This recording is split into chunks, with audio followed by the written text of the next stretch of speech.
Yes, welcome to Friday, everybody. It's Two's Company 3 is a podcast, also known as 2C3 Pod. We are Newcastle's #1 film, TV and gaming podcast. My name is Dylan, as always, with my co-host Mitchell, and as Dylan said, it's Friday, casual Friday, so we'll be taking you down to Trailer Park and Yasss Pass this week. But, checkmate, it must be time for us to count the squares on a chessboard, because it's time for 2C3 Pod, Nintendo, insert number here.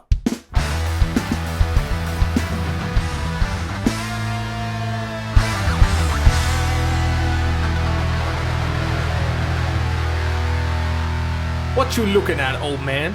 Ever notice how you come across somebody once in a while you shouldn't have fucked with? That's me. Oh, that's Gran Torino. Yeah, yes. Clint Eastwood, Gran Torino, 2008. Came out while I was working at the video store. Oh, did you work at a video store? I think I did. Exactly. You think you did? Yeah. Unfortunately, I don't have the physical evidence here with me, but I think it's in that basket somewhere. Yeah. Anyway, yes, welcome to Friday, everybody. We've got a ripper Trailer Park and Yasss Pass ahead for you this Friday, and happy Valentine's Day to all the lovely couples out there. Happy Valentine's Day to you, Dylan. Oh, happy Valentine's Day to you too. No, exactly. And we are just over a month. Yes. No, 2 months. No, yep, 2 yes. months. 2 months. 2 from months. You doing the biggest Valentine's Day present. And putting a ring on that finger. Yeah, well, the second ring on that finger because the ring's already there. But, putting a different ring on that finger. Yeah, exactly. A slightly less expensive ring? Well, I got them at the same time. Yeah, no. So it was the same thing. So. Just from my experience, the engagement is more expensive than the actual wedding usually. band. But I did the smart thing and bought both at the same time in a set. So that way I didn't buy one thing. And then because what I didn't realize when I was shopping for an engagement ring however many moons ago is that once you're married, they don't swap it out and then wear the wedding ring. No. They wear both. Yep. I was like, I did not know this. It's like a set. Yeah. Yeah, exactly. And so I didn't want one sort of weird thing and then another on top of it that didn't quite fit together and was a bit sort of ugly. So I got one that was like built together so that way they match. You got like the ones that was the perfect puzzle piece coming together. Yes, absolutely. Locking in, beautiful. I'll look back at it now and I think, damn, I wish I'd spent more money. But it was at the time where I didn't have much and this was before we combined our bank accounts so I could get away with spending that kind of money. Ah, nice. So, that's just what you do, boys. Yeah, exactly. So if you're ever thinking about it, and if you ever doubt in the idea of proposing to your woman, don't doubt it. If she says no to the ring that you've chosen, even though it may not be the best ring ever, it's the one that you chose. So if she says no to the ring, she says no to you. So remember that. Exactly, and then kick her in the face. No, of course. Make a ring out of the teeth. Anyway. But if you're going out for your first Valentine's Day date with this new person, Absolutely. It's a Friday. You know what to listen to in the car on the way there and the way home. It's 2C3 Pod Friday edition. It's Pants Off Friday. Exactly. Just make sure when I said kick her in the face, don't laugh. Yes, okay? That'll ruin the whole evening. With your penis. Yes. Okay, yeah, exactly. Speaking of penis, check us out on social media. Facebook, Instagram, and Twitter at 2C3Pod. Absolutely. And make sure you're listening or watching on your preferred platforms. Podbean, Spotify, Apple Podcasts, and of course, YouTube. Big Summer Blowout. Oh my God, what is that? It's Trailer Park. Oh my God, man, it's who my cousin wife. It's time to get on down to Trailer Park. That's right, ladies and gentlemen, Trailer Park, where we look at the freshest trailers from the week. Yep. That once was. Yes. that have come onto the internet. And it's a light trailer park, but there's still quite a bit to discuss in here. Yes. Yeah, and especially coming from the first one. We briefly touched on it during Wednesday's episode. Make sure you check that out, episode 63. Yes. So ripping straight into it, we've got Spiral from the Book of Saw. Now, this one came out... I think release day last week for last week's Friday. Yep, but, so we could have had it in Friday, but, we can't. Yeah. It's simple as that for no reason at all. Yes, absolutely. Yes, but Spiral from the Book of Saw. Well, look what we have here. Christopher Rock and one Samuel Leroy Jackson are teaming up to take down a killer. Which killer is that, you ask? Well, we don't know, but they must be inspired or trained or admiring the work of one John Jigsaw Kramer because, it's a freaking Saw film. Yeah. This trailer looks better than I could have imagined with those two involved. There is only one question remaining. Do you want to play a motherfucking... Do you want to motherfucking play a motherfucking game? Coming to theaters late May. Yes. Unlike all the other previous Saw films that have come out Halloween weekend. Yes. So when you Google Spiral from the Book of Saw, before we get into our thoughts on the trailer, because we definitely, as Mitch said, definitely discussed it in Wednesday's episode. 100%. When you Google it, it comes up as Spiral, not Spiral from the Book of Saw. That's right. But to the right-hand side of Google, the story is by James Wan and Lee Whannell, and as director, Darren Lynn Bousman. Darren Lynn Bousman. I've been saying that since Saw 2. That's cool. And the initial release, it says 15th of May 2020, but it says the title is The Organ Donor. So that must have been, you know how some films going through production, they have a different sort of secret name? A working title, yeah. For Superman Returns, it was called Red Sun. Yeah, and everybody in Sydney who was watching that film was a fucking idiot. Yeah. Because they didn't realize it was fucking Superman. Yeah. But The Organ Donor, but now obviously, named Spiral from the Book of Saw, is the latest iteration of the Saw franchise, which seems to be sprinkling a bit of fresh bread into the franchise, which is certainly well needed. And when speculation first came around, or not speculation, sorry, when Chris Rock himself first announced that he was working on Saw, the world was like, really? You? But we really want to see where this goes. Where's Adam Sandler and David Spade and Kevin James? Yeah.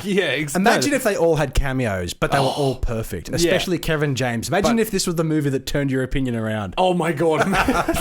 Fuck. If he had a cameo, honestly, I want to see him as a cameo, as a corpse. Okay. Just in the background and go, yeah, look at him. But you said before, story by James Wan and Lee Whannell. That's just what it says inside. Yes, no. It's based on. Exactly. Based on characters created by those two guys who are both legends, my boys.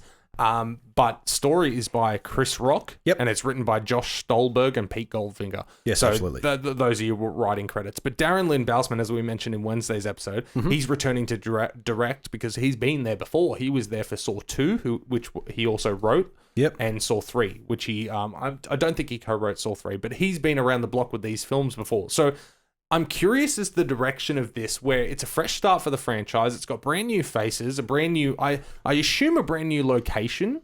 I would assume so, yes. But it's from that universe. But the thing that intrigues me the most is that they brought Darren Lynn Bousman back. And he's had that experience before, but if they're trying to start fresh, I'm not sure if that directing style will work with this. That's my biggest question, my biggest takeaway from this. So you think that a director who's done something like this before is going to lean too far into what they've done already? See, that's what I'm. Yeah, okay. That's my concern. Is if they're trying to give this a fresh face, a fresh new take, and potentially have more sequels spawn from this. I'm curious as to whether a director who's been there before, whether he's going to be like, oh yeah, cool, I know where to head with this, but is it going to mesh well with the new story? Is it going to mesh well with the new direction? You know, that's what I'm concerned about in my mind. But he's also a very well-renowned horror director, so I know he'll be handling this well. Yep. But that's my biggest about it, because acting-wise, Chris Rock, Samuel L. Jackson. Check out the trailer for yourself. Let us know in the comments below what you think. But I mean, it looks hella fun. Yeah, so someone like Chris Rock, when you watch this trailer, it introduces the characters as like a big city cop or detective essentially. But he's got this kind of, now he's an older gentleman. He's got this grizzled face. Yeah. And fair enough, his voice is a bit strange because it's very high pitched. You're used to it being in a comedic tone. Yeah. But I feel that Chris Rock is really stepping outside. I wouldn't say stepping outside his comfort zone, but really wanting to do the Adam Sandler and perform in a film as a legitimate actor. And that's exactly right. And I'm really excited to the fact that he's taken the opportunity to do it in a horror franchise and take it in a different direction. I don't think this is going to be your typical, well, we're going to try something new, Terminator Dark Fate style. I think this is going to try and respect the films that have come previously, but also try and tell a new story that's definitely similar to what we've seen before. Otherwise, it wouldn't be a Saw film. But as we discussed in Wednesday's episode, after the pile of shit that was Jigsaw, because that was carbon copy of what's been done before. Hopefully this film isn't that. And I remember Chris Rock, when Spiral or Saw, the new Saw film, was started to speculate, he was saying there's going to be hints of humor, little bits here and there, but it is Saw. Now, what I think he means by that, in the trailer, when the two cops, Chris Rock and the other white fella, I don't know what his name is, but they're talking about, there's nothing more happy than a wife with a new detective or whatever. I think the humor is going to come from natural reactions to events within the film. No, that's right. As you see in a lot of horror films, there's a lot of prelude before it gets bam into business. Yes. And it's just natural interactions, like you said. So I can imagine that that's where the humor's coming from. It's not like they're going to be stuck in a trap and then all of a sudden somebody's going to bust out a one-liner, Yeah. There may be, but because of how... There is potential for that, because if you notice in the credits, Chris Rock is playing a detective, as we know, we saw in the trailer, and we saw Samuel L. Jackson in the trailer, but he is not playing a police officer. Okay. He is playing, I assume, a contestant or somebody who's trapped in these games. So his name is Marcus Banks, but I don't know who that is or exactly. what he does. But yes. I will say, I mean, episode 13 of the podcast I just recently listened to, and I mentioned him Wednesday. That's where we first bring up the news of Chris Rock and Samuel L. Jackson teaming up for this film. Yes. And I jokingly said, I'm sick of these motherfucking puppets on these motherfucking tricycles. Yes, here we are. What does he do in the trailer? You want to play a motherfucking game? Like, oh man, I just love that that's become his thing. It's Samuel L. Jackson needs to, in every film or TV show he's ever in for the rest of time, say motherfucking something. Yeah, absolutely. Yeah. And I think it wouldn't be a Samuel L. Jackson film without it. So if he was to return to the role as Mace Windu, he's like, I'm so sick of these motherfucking Siths and these motherfucking plane or whatever he would say. You know, exactly. On this motherfucking what's it called? I forgot. Death Star. Death Star on these motherfucking Death Stars. Yeah. But either way, man, this is a big summer blowout all around for me. I think this will make bank. Yes, absolutely. I think it'll make bank in its first weekend because of people's curiosity. Oh, big time. And then after its opening weekend, it'll continue to make bank after word spreads that it's good. Exactly. And appeals to the wider horror audience, not just your typical bloodbath slasher film, gore porn films that we talked about. It's going to be different. That's right. And the thing that has me so hyped for the potential of this and sequels is the fact that it just feels different. It doesn't feel like a Saw film. No, it doesn't. The poster. Look, have you seen the poster? Like, the poster is literally just like a foggy night under a crosswalk. Yes, yeah. You know, that's not like Saw. Saws are used to using clever ways to incorporate fingers and teeth and whatever else. Yes. And then the name as well, Spiral from the Book of Saw. I can see that this just opens the world of potentials for sequels as like Blade from the Book of Saw. You know, like as in they don't have to be 2 or 3 or 4. They can be natural progressions of what the theme is of those films. Speaking of theme as well, especially with these films having the theme of Saw behind them, essentially, is that I watched the trailer before recording this episode, but I don't recall seeing Billy the Puppet. But I'm sure he was in there. There's a glimpse of a puppet in the distance where there's a torch drawn on it, but I couldn't work out. I didn't pause it long enough to see where it was. I'm sure he was in there. But obviously we know the spirals are what's drawn on Billy the Puppet's face. Exactly. But also the opening moment of the trailer where they're zooming into like the car that they're in driving around, the theme song ominously plays. And that, what makes a film fantastic is not only its writing and its cinematography, but also the score. Yes. Sometimes films absolutely nail an original score. Saw, the theme song from that one is it's almost like the Halloween Michael Myers theme. It's so quintessential, and you recognize it as soon as you hear it. You identify it as Saw. Absolutely. So to really tip off the hat that this film is definitely inspired and a spin-off to the Saw franchise. It's not just doing its own thing with Billy the Puppet involved. No. It's got the theme song as well. No. The spirals, essentially the pattern from Saw. So, it's going to be killer. And that's where my main concern about Darren Lynn Bousman, that can be a very good thing because they will be paying homage to those perfect moments from Saw and the thing that makes Saw the most famous. But hopefully they don't go over the top with torture porn. And this is like a reinventing of a nice psychological thriller, which is what it feels like. Well, having a look at David Lynn Bousman's... Darren Lynn Bousman's career, essentially, he did Saw 4 as well. Did he direct it? He directed. He didn't write. My apologies. So he was a writer and director for Saw 2, just a director for 3, and just a director for 4. So he was there for 4. And honestly, as a big fan of those films, and I've seen them multiple times, after 4, like I said in Wednesday's episode, 3 and 4 run simultaneously. So that makes sense that he was there for those 2. But 5, 6, 7, and Jigsaw, trash. Yeah. Absolute trash. As we said, they were filmed to be manufactured, gory, cinema fillers around Halloween time. Saw 1 and 2 are fantastic psychological thrillers. Saw 3 and 4, that's where you get more of the torture porn, but that storyline still runs in case. So, I mean, hey, this could be the best thing about this film is the fact that he's back on board. Absolutely. And this sparks my intrigue into other upcoming horrors reboots, essentially. There is speculation of a new Freddy Krueger and a new Jason, and off the back of Michael Myers, these things are starting to swirl now.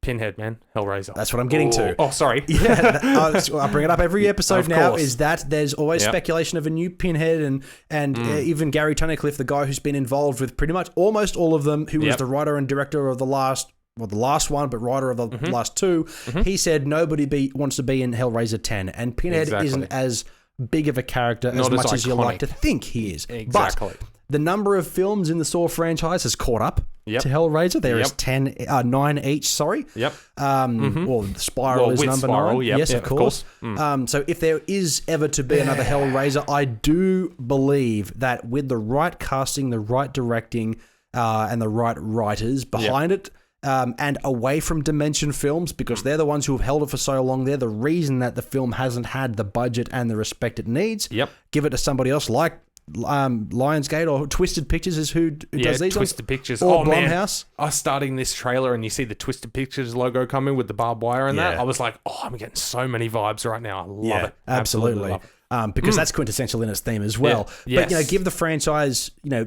Hellraiser franchise to these guys, give them those larger, maybe not larger, or more than $1 million budget, give them the 50 mil, give them the wider distribution, give them the big names to write it. Maybe not David S. Goyer like he's doing, but give it to like Jason Blum or somebody else. But I like the resurgence of classic horror films or thriller sci-fi films getting a resurgence 100%. With big names and the respect that they definitely deserve. So yes, big summer blowout on all fronts for Spiral. Yeah, absolutely. And Tobin Bell.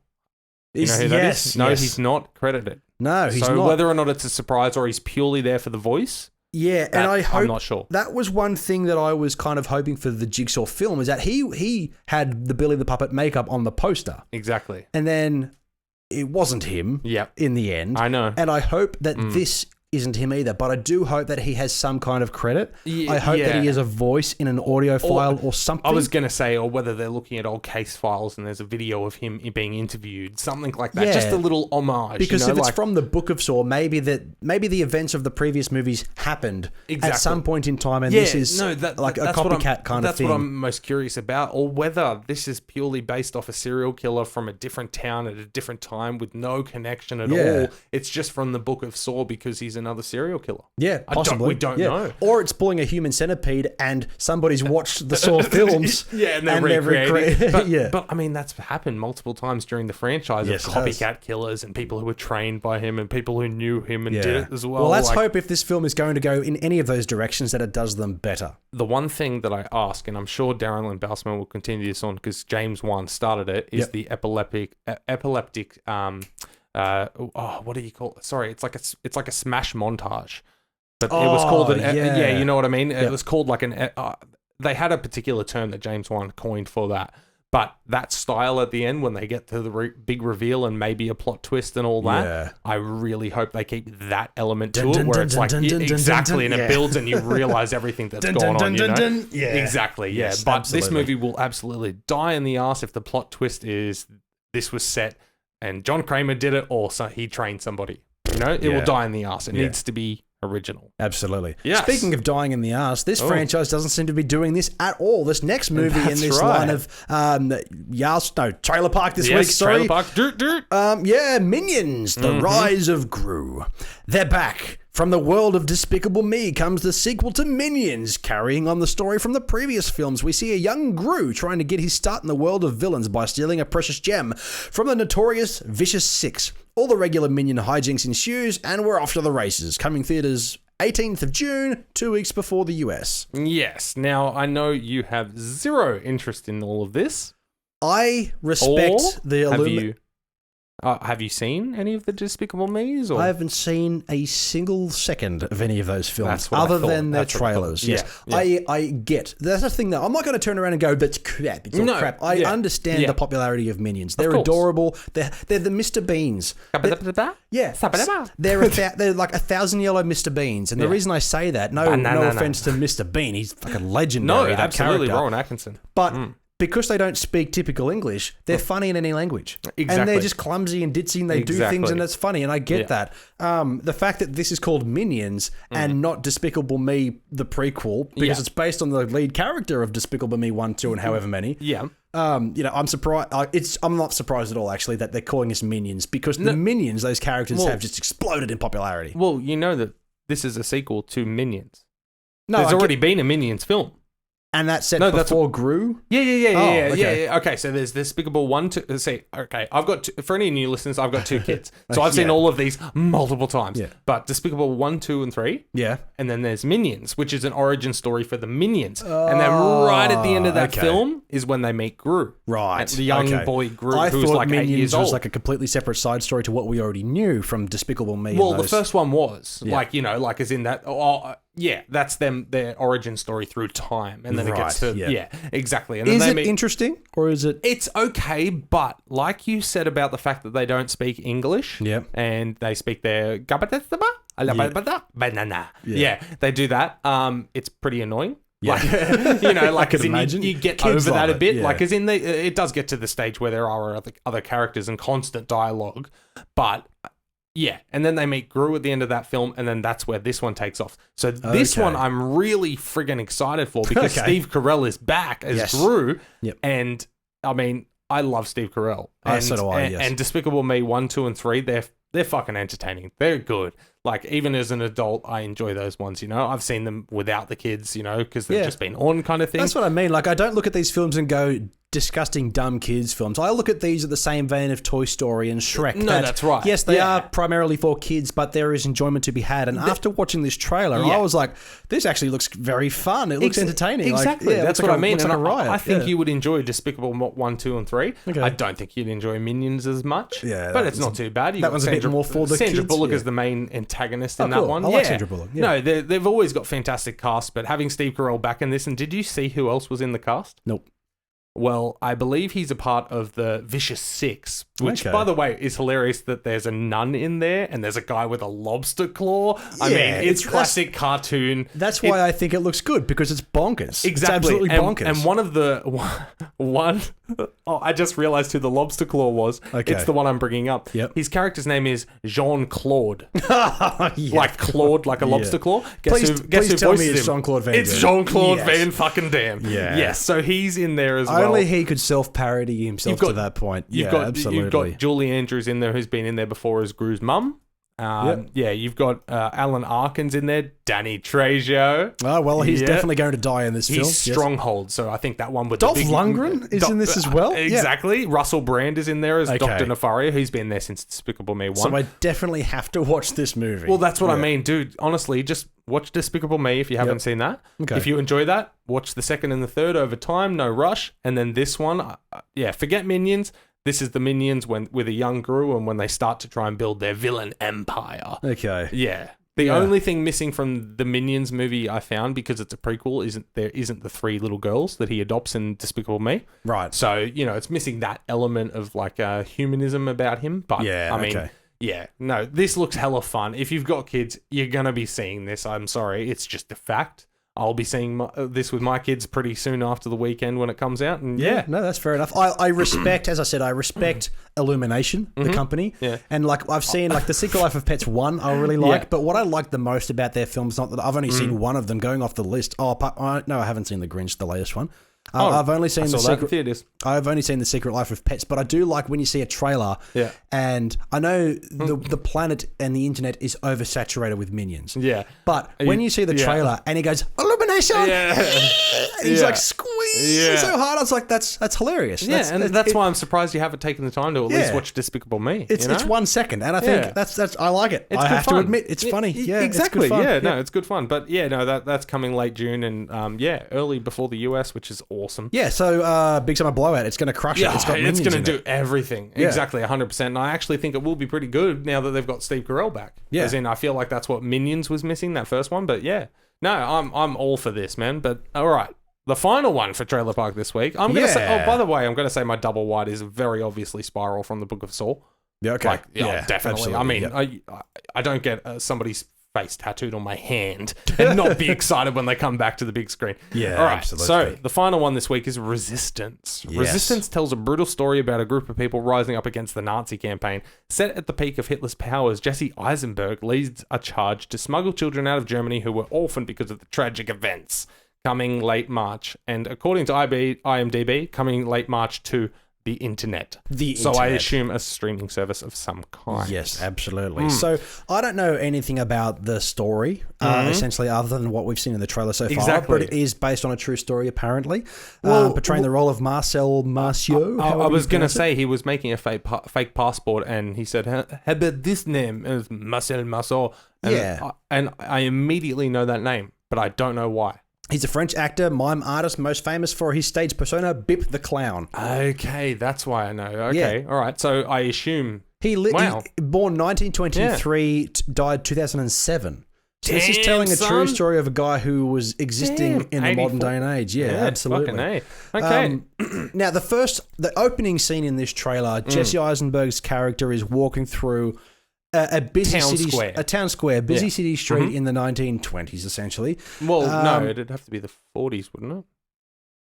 Wait. I don't know. Oh, yes, it would be. Sorry, because the guy was born in 1920, so he wouldn't. When did That was the 40s. Yes, okay, the 40s. As I said, I'm very knowledgeable. Yeah. Come on. Yeah, we're history buffs. Yeah, so I'm pretty sure World War II ended in 1944, 1945. It was like 2 or 3. I feel like 45. 4 years. Yeah, I feel like my dad was born and they went, fuck that. And just ended. Same year, Chuck Norris was born. Yeah, that's right. The war ended the one day before. Yeah, exactly. I've seen those memes. Yeah. Yeah. Anyway, so Jesse Eisenberg plays a strange character where at the opening scene he's like walking through and he gets like a mouthful of alcohol of some sort. Liquor. Yeah. And then he finds a fire stick of some kind and he walks right up to a Nazi and blows fire straight into his face. And I was like, oh. Yeah. That's setting the tone real quick. Yes, 100%. And then it kind of takes a more dramatic turn. Yeah. Like it's telling the story of a guy who's trying to bring laughter and joy to the world of children within this. Exactly. And then within the World War II. However, he's definitely more focused on the children's side of things because like there was 123 kids who were orphaned because their parents were killed by the Nazis. Yeah. And they're trying to get them out of the country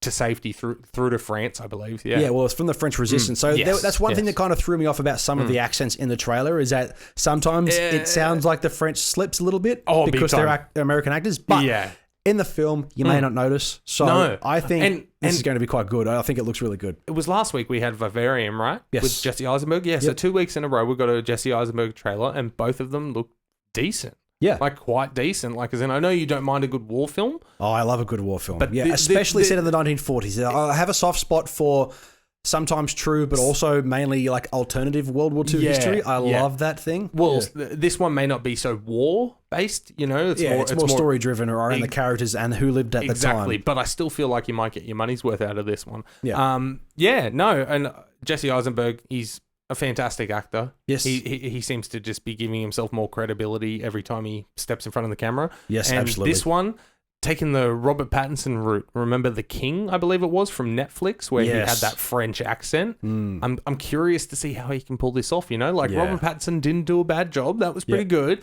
And I'm curious to see how Jesse Eisenberg does, because he's a very American guy. Whereas he's very American. Yeah, exactly. Actor. Yeah, so either way, man, I feel like this could be a big summer blowout, personally, based off the film. I think it'll be a good film. I don't know if it'll make bank. Yeah. Well, as you said, it's coming to the internet, so I don't think the film... Yeah, I think a film like this does deserve to be on the big screen. That's right, The style and the tone that it's going for and the sets and the scale of the story, the film seems large enough to be on a big screen. 100%. However...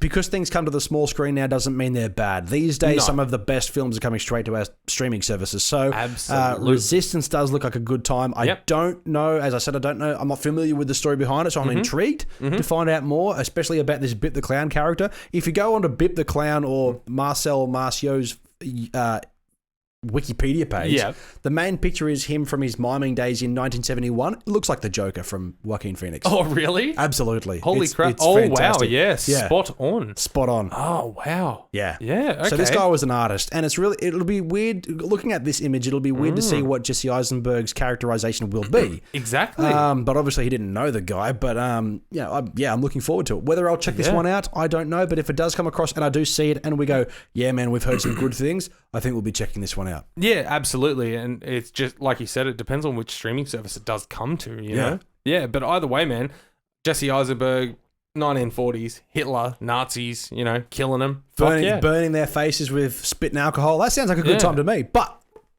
big summer blowout. Yeah, no, exactly. Big Summer Blowout personally. Yep. We'll see how it goes on the service. Yeah. Anyway, I think it's time for the most depressing time of the week. Yes, we do need... are we going to ever redo it, or are we just going to let it play out forever? Listen, I keep telling myself that I want to make new soundtracks for Trailer Park and DCT and Yasss Pass, and I never get around to it. So one day. Well, as we've said on the previous episode, if you want to hit us up at twoscompany3podcast@gmail.com for any kind of business inquiries or send us a donation through PayPal. Yep. But you can also send us an email if you've got a business inquiry, if you want to start a podcast as well. 2C3 Pod Studios, we're also a traveling podcast studio, so we can come to you if need be with the camera setup and the audio equipment. Like a town of gypsies. Absolutely. Yes, but we are also looking to upgrade our gear. So soon enough, we will be able to update our sound effects and things like that and have them more easily accessible. But for now, I've got to reach over here and push the button. Do it. This one. Hey, good job. All right. It's time for Yasss or Pass, excited or blurblighted. That's right, ladies and gentlemen. I think that gets sexier every time we do it now. It's Valentine's Day, baby. It is Valentine's Day. Yes. I made sure to keep that eye contact the whole time. But as we just said in that depressing theme tune, it is time for Yasss or Pass, excited or blurblighted, where we look at the films coming to theaters locally for us. Check your guides internationally or around the country. That maybe, hey, you want to go to the movies this weekend, and maybe we can tell you what to do. Maybe 2C3 Pod the podcast can tell you what to do this weekend. You'll fucking go. Yeah. You'll go, bitch. Yeah, absolutely. Anyway, so ripping straight into the first movie. I watched some of these trailers before this to remind myself what films are coming out this weekend. Also, to know what we said. No, I was just going to say, just to preface for the listeners, if we don't go into too much depth with some of them, it's because we've been talking about these for months. Yes, because they're finally coming full circle. Exactly. We've seen them in Trailer Park. We've seen them in pre-production in the news, So if it comes down to a description lacking a little bit, that's why. Yeah, and one of them on this list is one we've been talking about since the inception of our podcast. Yes, since the first... second or third episode, because the first one was just a rambling about how shit Hellboy was. That's right. Anyway, go back to listen to the Phantom Crackling. But first on the list is a film... don't do that. The first on the list is a film that I was pleasantly surprised by when I watched the trailer. I think it looks like a good time. It may be a rubbish film, but I think I'll enjoy it. It's called A Guide to Second Date Sex. Now, that title alone should draw people out of the woodwork. Yeah, absolutely. Yeah, but A Guide to Second Date Sex. Now, basically, just a brief premise. Laura and Ryan have been totally destroyed by previous relationships. In the hope of getting it right this time, they go out on a second date having no idea what they're supposed to do. Absolutely. Starring Alexandra Roach and George McKay. I know. George fucking McKay. The lead star of 1917 and The True History of the Kelly Gang. Yes, George McKay is a young English gentleman who is absolutely making massive waves in Hollywood right now. Up in the best possible way. If you haven't seen 1917, one, go and see it because it's absolutely fantastic film. Yes. That, if not for Parasite, would have been the best picture at the Academy Awards. Yep. But also, George McKay's portrayal in that, he's mind-bogglingly good. In what? In 1917. Right, okay. No, that's what I'm saying. So as in he's making those waves, and the fact that he can... this is like a romantic comedy type. Yeah, he can pull himself out of that and putting himself into and then he was different... in 1917 in the war films, and then the True History of the Kelly Gang, going back even further, So... Yeah. Dude, what I like about doing this podcast as well is that we've only been doing this for like less than 12 months, but 10 months next week. Yes, it is. Yes, but we've like gathered a list of actors who have started out relatively small and then made waves and added them to our 2C3 Pod hit list. Like absolutely, like we look at Henry Golding and go, dude's killing it. Yeah, that's Dylan's favorite. We look at George McKay and go like, dude's killing it. Exactly, that's right. Not only that, Kumail Nanjiani. Yeah, absolutely. Before the podcast, I just knew him as that funny Indian guy. That's all he was. Exactly. But now he's progressed. Exactly. Thank you to Two's Company 3's podcast for producing those that's support. Right. Yes. Exactly. That's right. Not only that, we've got directors on the hit list as well. Yes, we do. Yes. It's fantastic. But like you said, yes, watching the progression of these guys and the roles they choose and just seeing them develop into actors and like spreading their wings a bit. Yep. He is a young dude, and this... I'm going to give it a pass. You're going to give it a pass? Yeah. Okay. I can see why you're saying it looks like a lot of fun. Yep. But at the same time, I might watch it one day. It's not anything that's like too, I don't want to see that. Yeah. So it's not a blurblighted, but yeah, I'll give it a pass because there's there's so much more on this list this week. Okay. There's And so we'll much certainly- more for me to focus on. We'll certainly get to those, Yes. but like honestly, after looking at this trailer, Yep. it looks like one of those dumb, fun comedies about teenagers who don't know how to interact. They've got social awkwardness, what most people have gone through. I wouldn't say teenagers. They're No, that's what I'm getting to. Oh, sorry. The story is telling that kind of awkward teenagers trying to lose their virginity almost, but these people are in their late 20s. Yes, you know, exactly. The main character, played by Alexandra Roche, like her.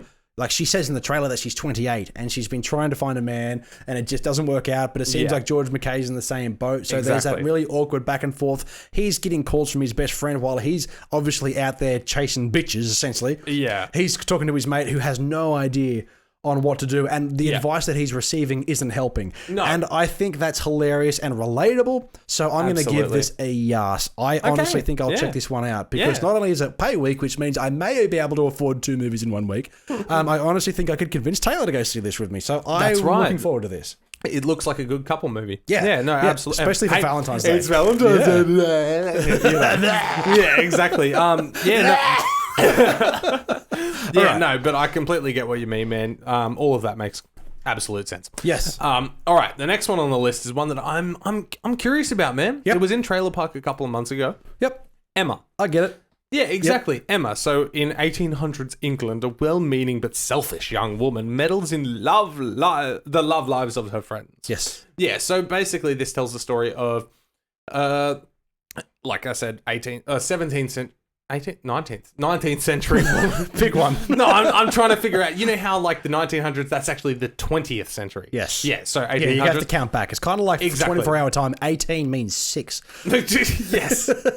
But yeah, so 19th century, and she's not living the normal accustomed life of the privileged woman in the 19th century. No, of course not. I'm doing this movie so much justice. Yes. Anyway, if there's one thing to convince you about, if there's 2 things to convince you about, I know one of them. Yep, Anya Taylor-Joy. Yep, the lead actress, of course, and Bill Nye. Yes. Now, Bill Nye isn't great, isn't magnificent in everything he's been in. He's done some odd choices over the years. Oh, of course. But every actor has. There's one scene in this trailer where they're in church, and I can't exactly remember what the priest says. Something to do with the sneeze, or bless you, or... He pronounces a word slightly incorrectly, and I was like, oh yeah, this movie is going to be hilarious. Exactly, yeah. Hilarious? It's going to be hilarious. Yeah, hilarious. Yes, no, it's definitely a comedy. Yes. Mixed in. It's a romantic comedy again. Yes. Honestly, I think if you were like, hey, Taylor, we're going to the movies, pick between this or this, either one would please.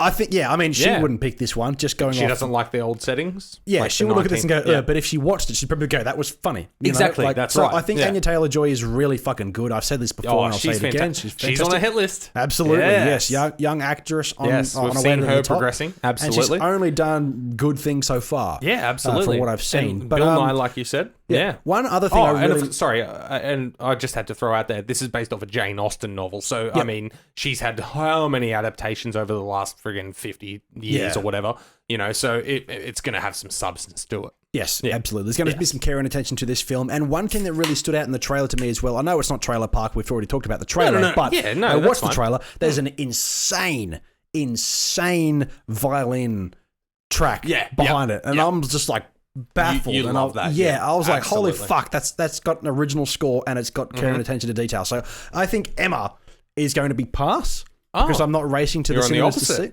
That's H for happiness. What? You're the opposite of H is for happiness. You'd rather go and see that. You said yes for that. What? You said pass. Yeah. Yeah, and I'm saying, so you're the opposite as from We haven't talked about H for happiness yet. Oh, what? No. What was the last one called? Second date sex. I'm in last week mode. Go back to last week's Yas or Pass. H is for happiness is the first one. That's why. I'm confused. Sorry.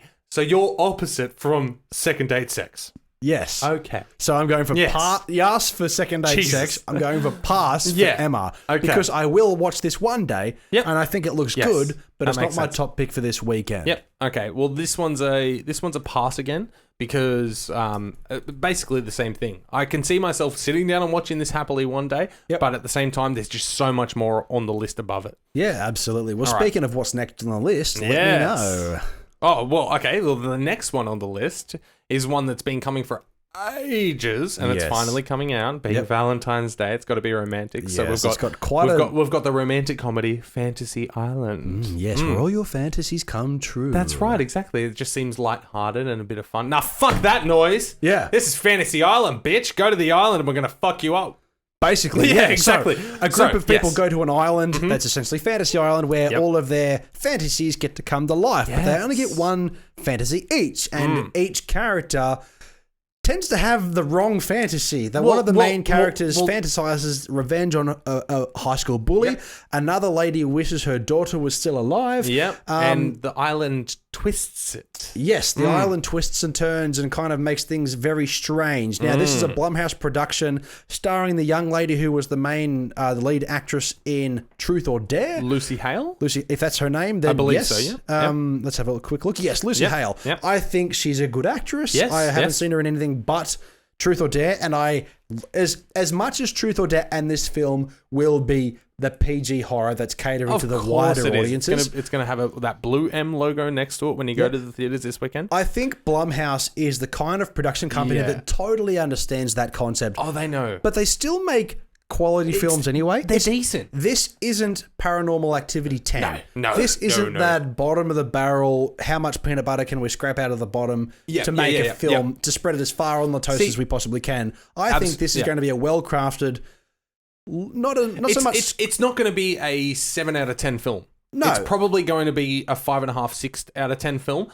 But for what it is in its category, exactly, it'll be quite good. You know? Absolutely. Yeah. But Blumhouse has been pushing this one to the fucking moon on social media for the last 2 months. Well, going from the trailer and what it's the movie that they're trying to portray, I don't think if this had a smaller advertising budget that it will fill the seats. I think people will look at this and go, it's one of those horrors like we just mentioned. Exactly. But the fact that there's enough marketing out there to show enough of the film to get people like us intrigued, maybe those who aren't so focused on the more serious concepts of horror like Color Out of Space or those other movies that we enjoy, to reach those wider audiences as well. I think this is going to try to draw in some of the younger audiences, like 100%. Teenagers. So if you are planning to see Fantasy Island, don't go see it on opening weekend. No. Because the cinema will be filled Shit'll be packed. Little fuck bags. Fuck bags, and it's Valentine's Day. Yep. Oh, come on, baby, let's go fucking see that. Wait, why am I doing Trailer Park voice? Let's go give me a hair job in the cinema, love.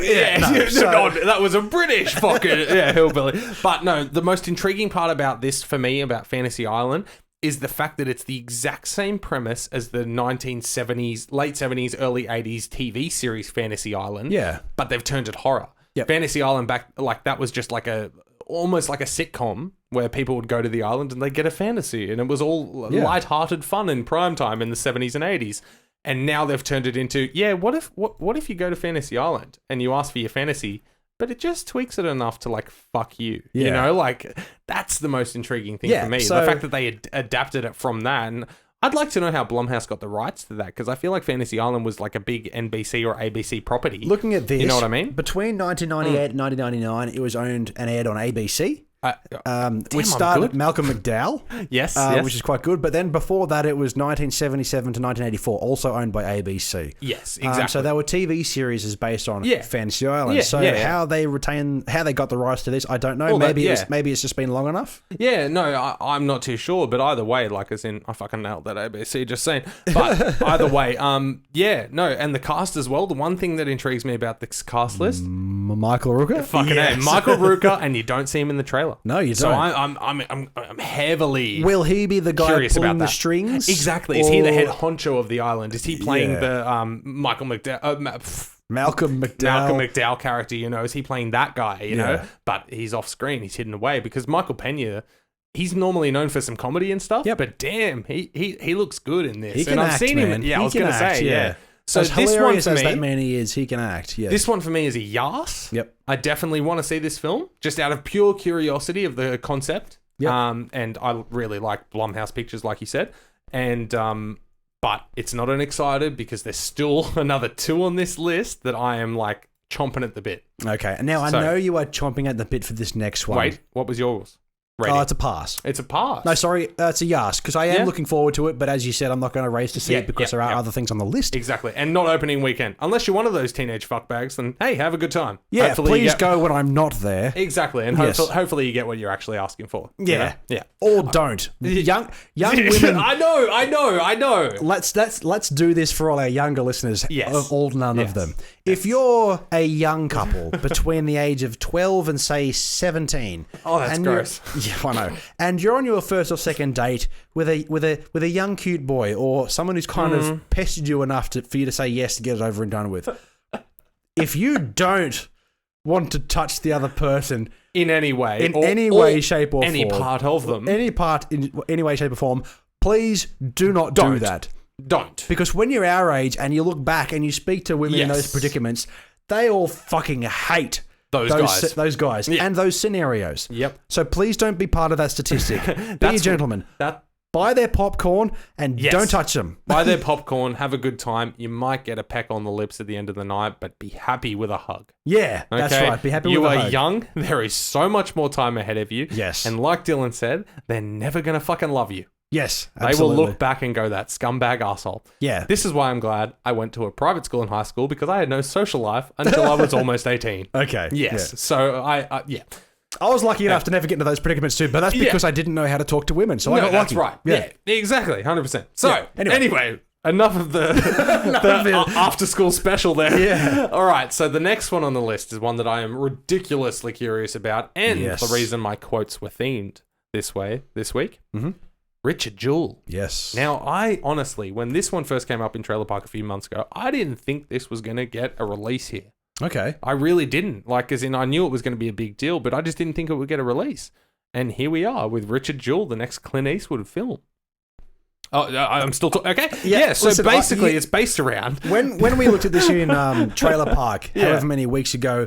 Months. You went to town on this film in terms of how much you knew about it and compared to me.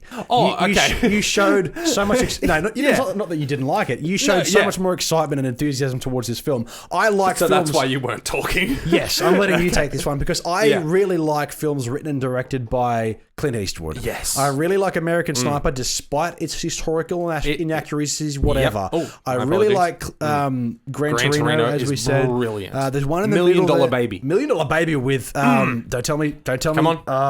Karate Kid number 2. What? Now I'm confused. He's gonna get it. Oh man. His name is Clint Eastwood. Come on. Hilary Swank. Yay! Yes. There you go. Good She's job. great, by the way. Yes. She's fantastic. Yes, she is. Yes, that movie is fucking phenomenal. Yes. But Richard Jewell. Go for it. Okay. I don't know. Well, brief synopsis. American security guard Richard Jewell saves thousands of lives from an exploding bomb at the 1996 Olympics, which was set in Atlanta, but is vilified by journalists and the press who falsely reported that he was the terrorist. Yeah. Now, the fact that this is the true story as well, and hey, it may have the American snipers in inaccuracies. I don't give a shit, right? Because Clint Eastwood can make a fucking movie. Yes. I know that. And you've got John Hamm's in this. You've got Kathy Bates. Sam Rockwell, of course. Yep. I mean, of course. and from the trailer and from what I've heard from a couple of reviews, Paul Walter Hauser, who plays Richard Jewell, seems like a pretty unknown actor. Hasn't done anything exceptional before, but he is being credited as being fantastic in this. And all of those A-list cast, you've got Clint Eastwood behind the camera. Dude, this has got all of my bells ringing. Excited all the way. Okay. I am going to see this film at some point. So this is your film for this week? Well, we may have one. We're going to have one that we agree upon that we'll both go and see, and we'll do a review next week, of course, next Wednesday's episode. But I personally, if this isn't the one, I'm still going to see this. Yeah, no, that's perfectly fine, and I encourage you to do so if you can, because I like it when you're able to go see a film that I'm not, and you review it to me. Yes, I like it when we can do that. So maybe we can have a second YouTube special this week, and I'll just tell you about The Grudge briefly. Yeah, okay, we can do that. Yeah, you can tell me how much you fucking hated that film. Yeah. Oh, no spoilers. Piece of shit. Anyway, so Richard Jewell, this is giving the opportunity for an overweight actor to really take the lead role. Why are you going to do that? It's Friday. I mean, come on. Yeah, no, that's true. Yeah, diabetes. But, I mean, at least he's not taking the Kevin James route and going on camera going, look at my belly. Yeah, this is a I feel down because I'm chubby, This is a serious film about a real life event. Yes. And it just goes to show the nature of American history how it's always been, where you can turn real life events into cinematic stories. Yes. Regardless of, even though there may be some Hollywoodifying moments where the story may change and things may be different to how it actually occurred. But the fact that there's so much juice in American history to be able to churn out however many fucking historical films within the last decade, it just goes to show how crazy that country is. Oh, 100%. Check out Australia's latest historical film, True History of the Kelly Gang, going back to the 1800s before we had something cool happen, and in the 1900s there's not many stories to tell because we're pretty fucking boring down here. That's right. But I just had to have a chuckle then because I looked up Paul Walter Hauser's bio and what he's done in that, and he's done little cameos here and there and things like that, and I just gave him credit for not being, the fat guy. He's like, look at my weight. That's why I'm funny. Yeah. And then I see 2013, Key and Peele, he was in an episode credited as overweight guy. Yeah. So he's probably taken some roles that he may look back on and regret, but the fact that he's in this type of film, he clearly has some chops going forward. So this guy as well, when you look at his actual filmography, he was in I, Tonya. He was a second role. Super Troopers 2, I don't remember him in Super Troopers 2, but I saw that film once, and as much as I like the first one, I haven't gone out to buy it or watch it again. No, Black K Klansman with Adam Driver and... Exactly. I can't remember the other guy, but apparently that's a really good film. film. The Black Klansman, yeah. Oh, that was the Spike Lee film. Yes, but who was the actor in that? I can't think of who the actor was. No, that's fine, yeah. But no, he's also got 5 films in post-production that he's just completed. And he's a very busy man. He's been doing a lot for over the past few years. I think this is a big push for him getting further. This is a really good sort of, I wouldn't say probably breakout role. He's been around the dock since 2013, so it's good to see someone like this, he's take the lead role. Only 33 at the moment as well, so young guy with plenty of potential. Excellent. Yeah, Richard Jewell, Big Summer Blowout. In terms of that's Trailer Park. What am I talking about? It's a pass. It's a pass from me. Pass. As I said, I like Clint Eastwood. But just like a lot of American history, I didn't see Bombshell. I haven't seen most of those films, so I'm not racing to the cinemas to see this in comparison to a fun, clumsy, sex-driving film or the one that's on our next list. Okay, I understand the next one, but even putting the second date sex before this? Yep. Wow. Okay. Hey, I think it'll be a better film. I did, but 100%. I'm happy to wait for it. I did just want to also point out. Now, this is completely separate, but I just remembered I saw it. The Hunt. Do you remember that film? That was supposed to be on the news this week. Exactly, yes. It got banned after a massacre. After a few massacres happened. I was going to say after the Daily Massacre. And, but The Hunt. Now, this one was originally slated for late September last year. Yep. And then because of all the controversies in that, and it was originally supposed to be called Red State versus Blue State, which is political as fuck, it's finally got an official release date. I believe it was March 13th.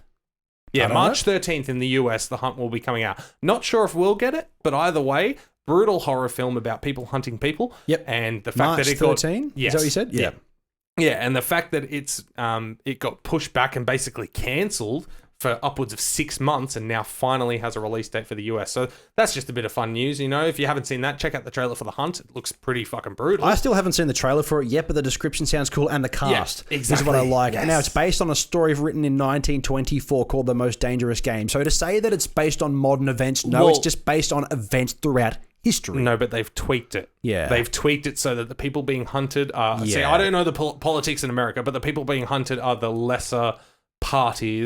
Let's just say the red state and then the blue state. No, other way around. I think, and the red state are the posh people who have all the money. Yes. But starring Betty Giplin, Ike Barinholtz, Emma Roberts, and Hilary Swank. Yes. So as we just mentioned, she's also on the list of actors that we do like. And I just saw her in another film that we'll talk about for YouTube in a moment. Very good. But Ike Barinholtz.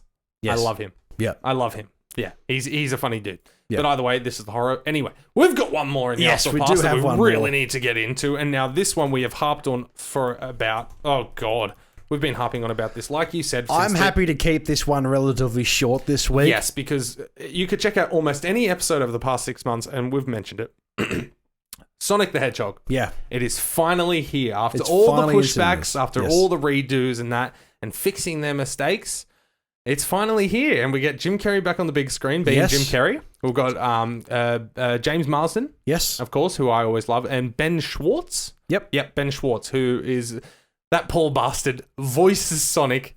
The poster is Sonic and Jim Carrey, and it's James Marsden and Jim Carrey. Doesn't and even Ben have his Schwartz name doesn't on get a it. look Yeah. in. Actually, I recommend go to his Instagram account, Rejected Jokes on Twitter, on Instagram. There's a clip of him in the airport just like filming himself on one of those like automatic walkie things, and there's all Sonic the whole way down, filling the entire wall for about 100 meters, and he's walking there and that, just filming himself in front of the posters, looking normal. Somebody walks by and they're like, "Excuse me," and he's like, "Oh, sorry," letting them go by, and that, and he's like, "Sorry," and he's like, "I do the voice for," and just it's just Nobody it's just, recognizes him. He's such a hilarious guy. Parks and Recs fans, you already know who he is.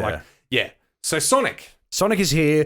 It's good to see, as we said, Jim Carrey back on the big screen in a crazy modern sort of fantastical film. Yes. He himself, Jim Carrey, has been doing the press tours. He's been going on the Graham Norton show and all those sort of things. Of course. And it looks like he's trying to bring back that wacky Jim Carrey that we know and love, which he kind of sidebarred from a little while ago. I like that. He kind of went a bit woke. Well, and went broke. He had a lot of personal things going on as well. Absolutely. Yeah, we won't get into that. No, I think we've talked about that. But listen, whether this film is going to make bank or whether it's good or whether critics go, like I will still watch this simply for the fact that the director went, okay, we fucked up. Yes. Let's try this again. Not only the director, but remember that all those people who probably spent 24 hours a day constantly for months who fixing grinded. this. Yes. And then a lot of them lost their job, which we discussed in the past. So as we said, go watch this film for them. Not just them, but also the fact that a huge Hollywood production company could have just gone, fuck yeah. Yep. It doesn't matter, because this was slated for September last year, Yeah, somewhere this was like supposed that. to come out 5 months ago, yeah. Exactly. So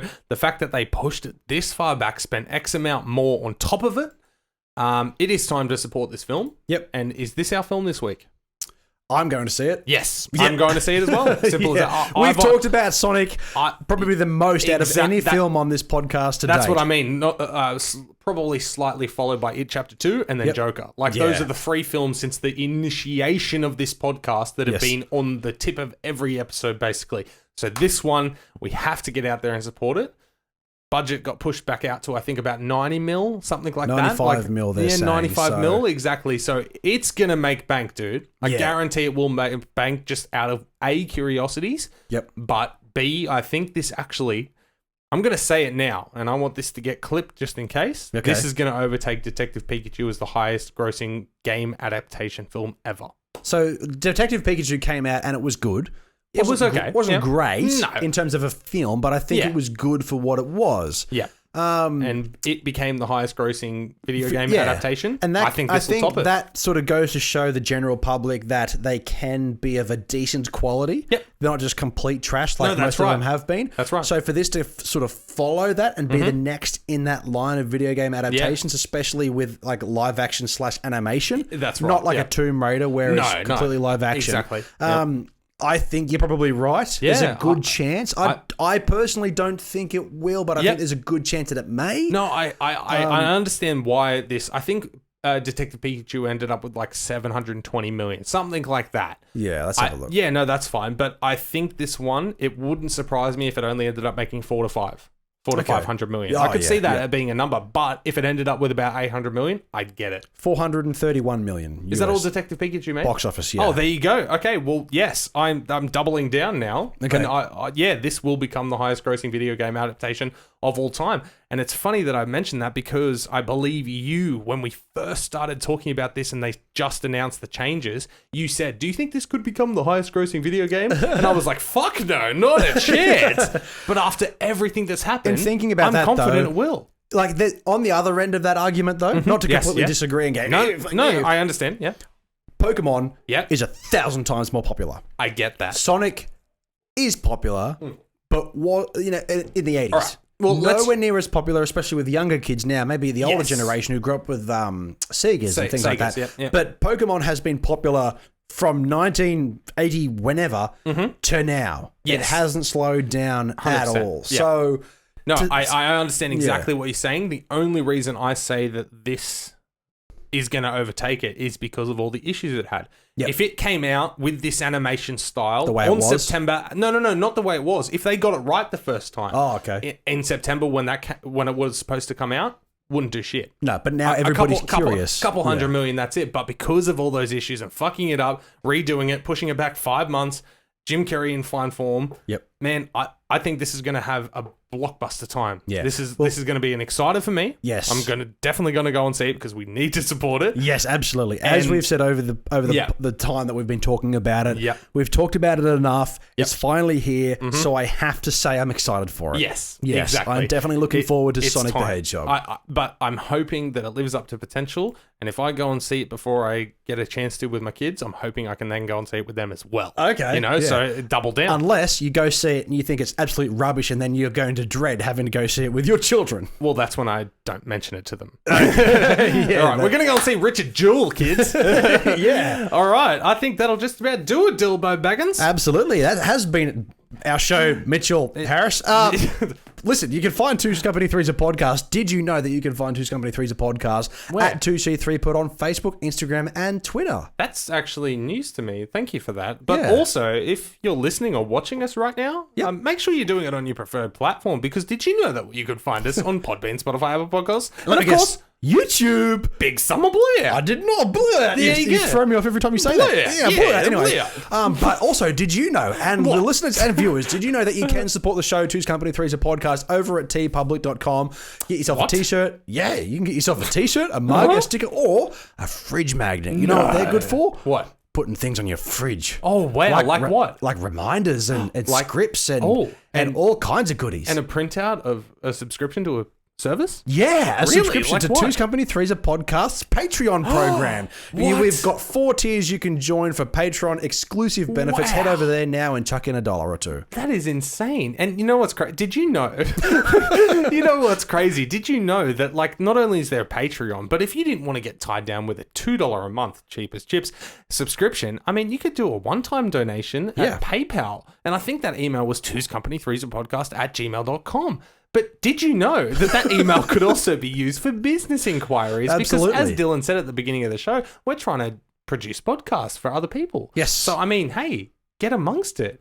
Absolutely. You can either be recording in this wonderful studio or we can come to you. But speaking of Patreon as well, if you do want to donate into the first tier or any tier or just a small donation directly through PayPal, you can become a producer of the show. Thank you very much to Paula Lydiard for being our current Patreon. Yes. Patron, however you pronounce it. But we do have new podcasts every Wednesday and every Friday, of course. Did you know that Wednesday was news? News and reviews. But the Friday episode is always Trailer Park and Yasss Pass, where we review the latest trailers of the week. That sounds like your first episode on Wednesdays, like a bit more serious for the film buffs, and then Friday's more casual for the fun fans. Absolutely. That's crazy. But did you know that if you head on over to YouTube, subscribe and ring that bell, you'll get notified 4 times a week about videos? Because that's how many we have. Wait, did you know that if you want, if you want to watch this entire podcast, if you want to watch it, not live, but watch it on a video, watch us? Yeah, watch us. You could go to YouTube. Wow. And it's all there. Like the whole episode. The whole episode plus more. Like, and they get to watch us awkwardly interact and sit closer than ever? Absolutely. In our new studio setting, yes, that's plus insane. more. Look at the beige. There's so much beige. There is beige. I mean, is it beige? Yeah, it's beige. I don't know. I associate in my head beige as being like an off-white. Yeah. That's it. Yeah, same.